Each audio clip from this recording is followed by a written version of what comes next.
Welcome back. A few members of the Lethbridge Hurricanes took on one of the toughest opponents of the season today. Students from Agnes Davidson School, the floor hockey game was the grand finale of their visit this morning. The players spoke to nearly 150 kids about making positive life choices, the importance of working hard in school, staying active, and healthy eating. It's the first of a number of school visits the team has planned this season. I know it's the first time I've done it, so it's pretty crazy.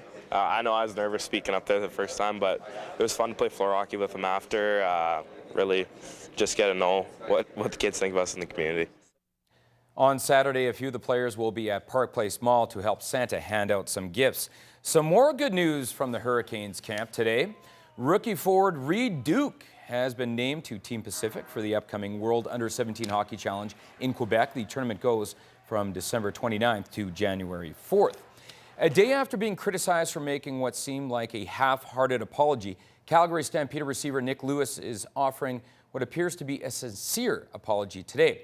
On Monday, Lewis tweeted that he bought O.J. Simpson's gloves on eBay and that he needed to find a white girl named Nicole. In a statement issued this morning, Lewis said, "I made a huge mistake with my tweet and apologize sincerely to everyone. I am truly sorry." Yesterday, Lewis stopped short of apologizing, instead expressing regret that he was fined by the CFL. Now he says he'll donate his paycheck from this Sunday's game against the BC Lions to the Calgary Women's Shelter. He's already been fined an undisclosed amount by the CFL.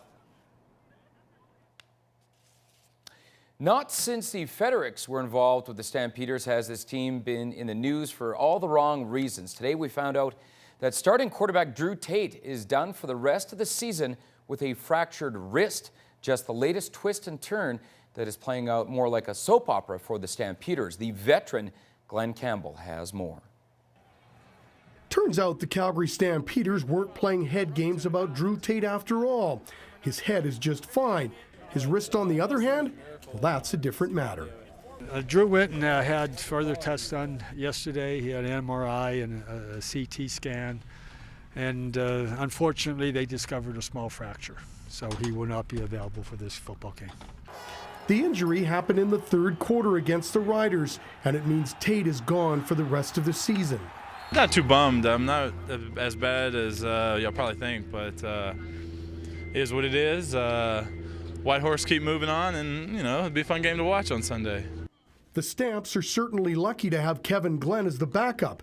He came to the rescue when Tate was injured in week 2, and now the Stamps' fortunes are in his capable hands once again. Like I said, I've been through this before, so I know the significance of, being that backup, that number 2 guy. That any given any chance you may have to go in, So even in the game, it was an instance where Drew got hit. I start warming up on the sideline, and that's protocol. That's what happens, when that kind of stuff happens. So I was always ready, and now the only difference is I'm taking the number 1 reps this week.